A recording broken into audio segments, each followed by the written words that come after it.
Greetings trackers, this is Ryan here to present to you the much anticipated accruals feature which is now available for the PowerTrack and PowerTrack Plus plans.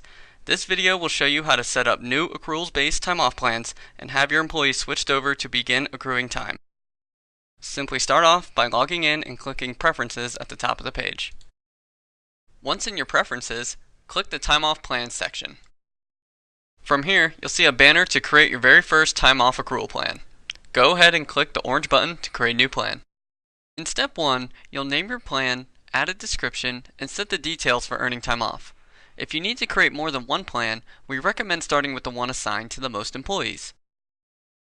In this example, I'm going to create an employee plan. And I'm going to say this plan is assigned to all employees. Once you've set up a name and a description, you'll want to move down to the table where you'll begin setting up your levels. I'll start off by clicking Set Start Date. And you have the options between choosing whether the accruals start from the employee's hire date or if they must wait a certain amount of time after their hire date before they can start accruing time. In this example, I'm going to stick with hire date. Next, I want to set up the rate and schedule. How often does my employee accrue their time off and how much do they accrue? You have the options between weekly, monthly, and yearly. In this example, I'll stick with weekly and I will say my employees accrue 1.8 hours every Friday. Now I want to set up my benefit year.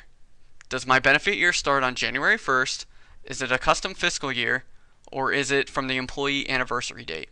I'll stick with January 1st.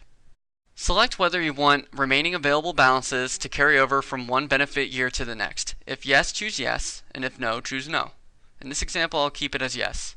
Lastly, I want to set a maximum balance if I have one. Is there a maximum cap that my employee can have accrued in their bank? You can choose to limit it to a certain amount of hours or choose no limit. I'm going to limit 100 hours for this plan. Now, if your company tracks accruals based on length of employment, what you'll want to do here is click Add a New Level. And all you do is for Set Start Date, you will choose the amount of time that they have to work at the company before they hit the next tier. So in this example, I'm going to say after 3 years, this employee will hit this level.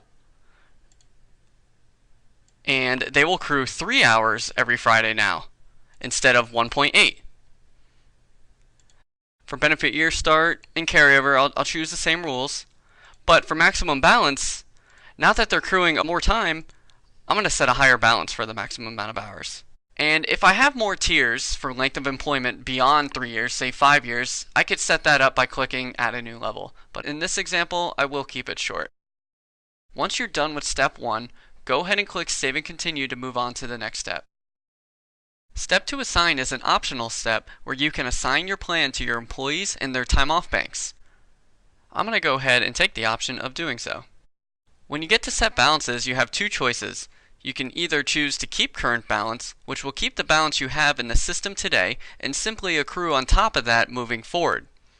If you choose to recalculate the balance, this will determine how much time has been accrued from the employee's hire date and give what that balance would be today. If you choose this option, we recommend you run the time off balance comparison report. What this will do is give you the balances you have in the system today and compare it to what it will be if you've chosen this option. Once you're finished with step 2, go ahead and click Save and Continue to move on to step 3. Step 3 gives you a chance to review your selections in step 1 and 2 before creating and assigning your plan. Please take note that employees will not accrue time off until a plan has been assigned to their bank. You can run the time off summary to see which employees and their banks have plans assigned. Once you've completed your review, click the Save button. Now that your first plan has been created and assigned, let's talk a little bit about what happened behind the scenes. Firstly, your old system no longer applies. As you can see, you have a brand new time off plans page where your employees' time off plans will live. The amount of annual time you'd previously entered within the employee profiles no longer apply as well. To avoid employees losing their available balances, conversion adjustments will automatically be made to the banks for the date of the switch. This way, they still have the same amount of time available to them for the rest of the current benefit year. These adjustments and other transactions can be viewed by running the Transaction Detail Report. Before we take a look at the Transaction Detail Report, let's take a quick look into adjustments. Adjustments can be found within the Time Off Plans tab of your employee profiles.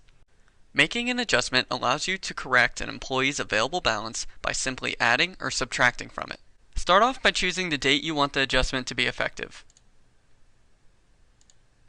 and then select whether you'd like to add or subtract the time.